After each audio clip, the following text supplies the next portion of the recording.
Vojvodina protiv Ajaksa za treće kolo kvalifikacija za Ligu Evrope. Četvrtak, 1. avgust 2024. godine u 8:10. Fudbaleri Vojvodine sastaju se sa Ajaksom u revanšu drugog kola kvalifikacija za Ligu Evrope. Utakmica koja se igra na TSC areni u Bačkoj Topoli počinje u 20:00 časova, a najzanimljivije detalje možete pratiti na našem portalu. Nakon prvog meča u Amsterdamu u kom je Vojvodina pružila odličan otpor Kupljanicima i poklekla tek u završnici, očekivanja pred revanš biće nešto veće nego što je to bio slučaj pred put u Holandiju. Novosađani su naročito u drugom poluvremenu pokazali da mogu da se nose sa favorizovanim protivnikom, kom je doduše nedostajalo nekoliko važnih igrača u napadu. Utakmica će usled renoviranja Karađorđa biti odigrana u Bačkoj Topoli, ali nema sumnje da će fudbaleri Vojvodine, čiji je superligaški meč sa Novim Pazarom odložen, imati veliku podršku u pokušaju da naprave iznenađenje i domognu se treće runde kvalifikacija za Ligu Evrope. Izuzetna predstava Vojvodine u prvom duelu potpuno neočekivano, Vojvodina je na Johan Cruyff areni od prvog minuta izašla visoko, bez namere da se brani na svojoj polovini i čeka kontre.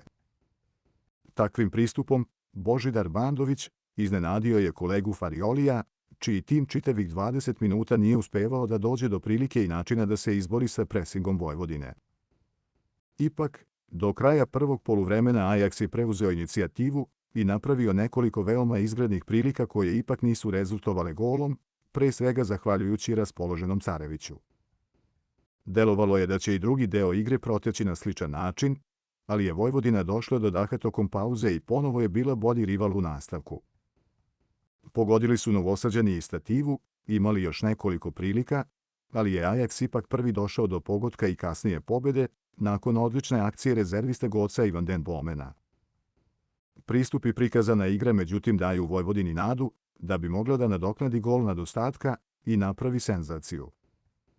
Dosta promena u srpskom timu. Novosađani su najveći posao u prelaznom roku završili otkupom Njegoša Petrovića od španske Granade.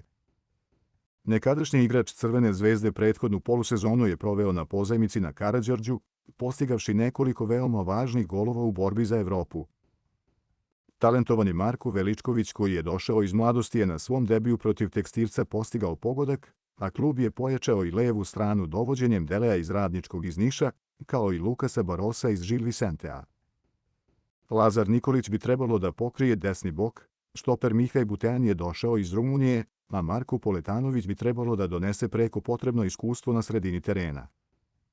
Sa druge strane, klub su od značajnijih igrača napustili Dejan Zukić, Norman Campbell, Milan Lazarević, Lazar Jovanović, Asmir Kajević i Filip Mambašić.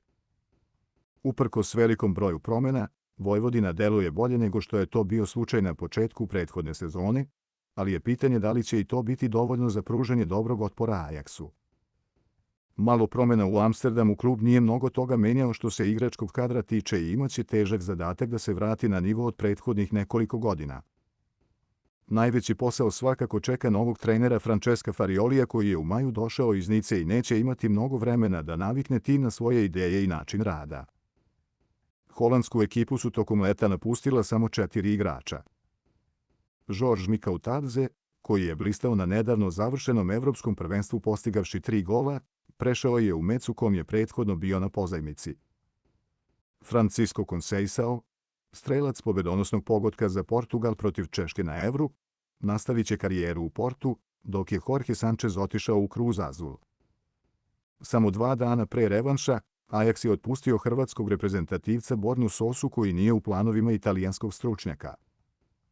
Sa druge strane, jedini igrač koji je pojačao Ajax jeste Bertrand Traore, koji je došao kao slobodan igrač iz Villarreala, što znači da četvorostruki prvak Evrope nije potrošio ni 1 evro tokom letnjeg prelaznog roka.